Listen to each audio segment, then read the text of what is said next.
Okay, let's dive right into this explainer today. We're tackling the tension surrounding one of the most famous and honestly, probably the most misapplied verses in the entire Bible. You know the one. It's a passage that's brought immense comfort to some, but man, it has been a source of just crushing guilt for others. So today we're going to look at the text, decode the history, and ask the big question: is this famous line a promise, a principle, or actually a warning? You've definitely heard it. Proverbs 22:6. Train up a child in the way he should go, and when he is old, he will not depart from it. Now, this verse, it is overwhelmingly held up as this strict, guilt-inducing guarantee for parents. It gets treated almost like a spiritual math equation, right? Input good parenting, output a faithful adult. Boom, done. But we've really got to ask ourselves, if you do it right, will they actually turn out right? If we look at the lived reality of Scripture, and frankly, if we just look at real life, that reading gets some major pushback. I mean, we all know incredibly faithful parents who have wayward kids. And on the flip side, we know deeply ungodly homes that have somehow produced these profoundly faithful sons and daughters. So we have to honestly consider, is this verse an ironclad promise, or is it a warning we've just been misreading this entire time? Which brings us to part one, wisdom versus a contract. To figure this whole thing out, we need a crucial literary correction here, because genre matters. It's like reading a poem as a science textbook. You're just going to get really confused. Now, what's really interesting about this is how reading this verse as a contract burdens people with all these unintended conclusions. A contract deals in guarantees, absolute certainties, and force. But Proverbs, it's wisdom literature. Wisdom deals in patterns, general tendencies, and formation. It's an observation about how life generally works. If we read it like a contract, we literally misread it, placing this staggering, unbearable weight on the shoulders of parents. And that was never the intention. So let's look at part two, the overlooked hidden warning.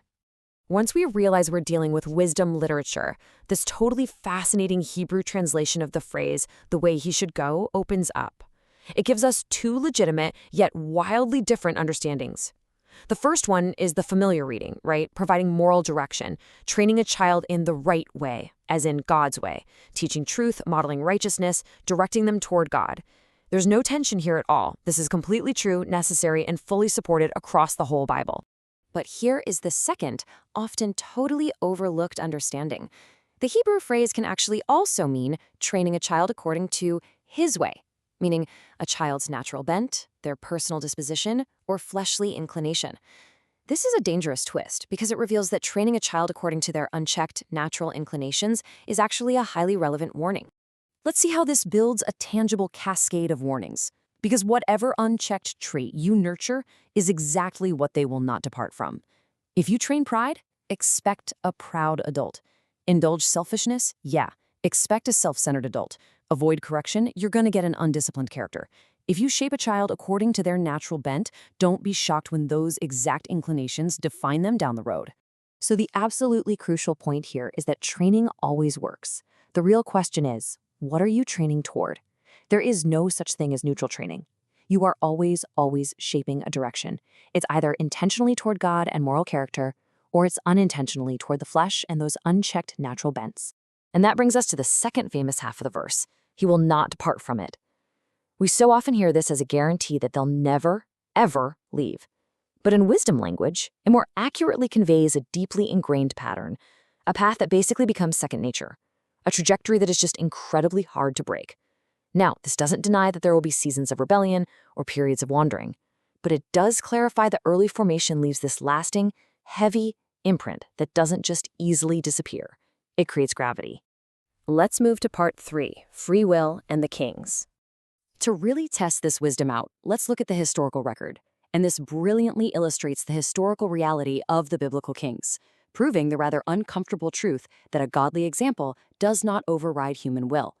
Look at Hezekiah, a faithful reformer, yet his son Manasseh plunged into extreme idolatry before finally returning to his roots later on. The training was buried, not erased. Then you have King Amon, wicked guy, but his son Josiah chose to be one of the most righteous kings, completely bucking his upbringing. And then there's David, a man after God's own heart, who had an incredibly rebellious and destructive son in Absalom. Early training is powerful, for sure, but every individual still makes their own ultimate choices. We actually see this interplay of training and choice beautifully captured in the famous parable of the prodigal son. The son rebels, right? He leaves, goes his own way. But noticeably, when things hit absolute rock bottom, he knows where to return. He remembers his father's house. This is literally Proverbs 22:6 in motion. The path of his early training wasn't erased, it was just sitting there, waiting to be rediscovered when he finally came to his senses. And hey, if you need final proof that a wayward path isn't strictly the result of a parent's failure, just look at the ultimate parent. God himself perfectly trained the nation of Israel. He delivered them, taught them, fed them, led them. He was the flawless trainer. And yet, the nation of Israel still made personal choices to rebel, repeatedly. I think this settles the fact once and for all. Even perfect training doesn't eliminate human choice. Okay, part 4, the power of formation.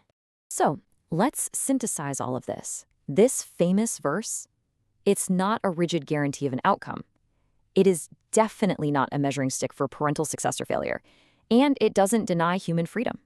Instead, it is a profound declaration of the enduring power of formation, which brings us to a highly personal, reflective question for any parents, mentors, or leaders watching this explainer. You are always training. It happens through what we allow, ignore, celebrate, and correct. So the question isn't, am I training them? The real question is, what direction am I reinforcing? Because whatever path is made familiar early on becomes the path most easily walked later. But let's pivot the focus for a second to the adults watching, thinking about your own upbringing. You aren't bound by your early training, but you are absolutely influenced by it. Your instincts, your reactions, they were shaped early. So the question for you is, will I continue in the path I was given or examine it in the light of God's truth? Proverbs might explain your tendencies, but it definitely does not excuse your present choices. I just absolutely love this metaphorical imagery from our source text. Training carves grooves in the soul. It builds reflexes of the heart.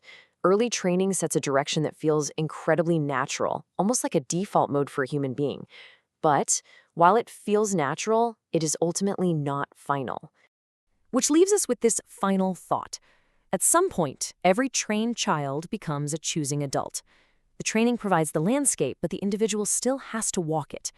The path may be set, but the step is still yours. We are shaped by our past, but we are absolutely responsible for our future. So as you walk away from this explainer today, I want you to ask yourself, which step will you choose to take today?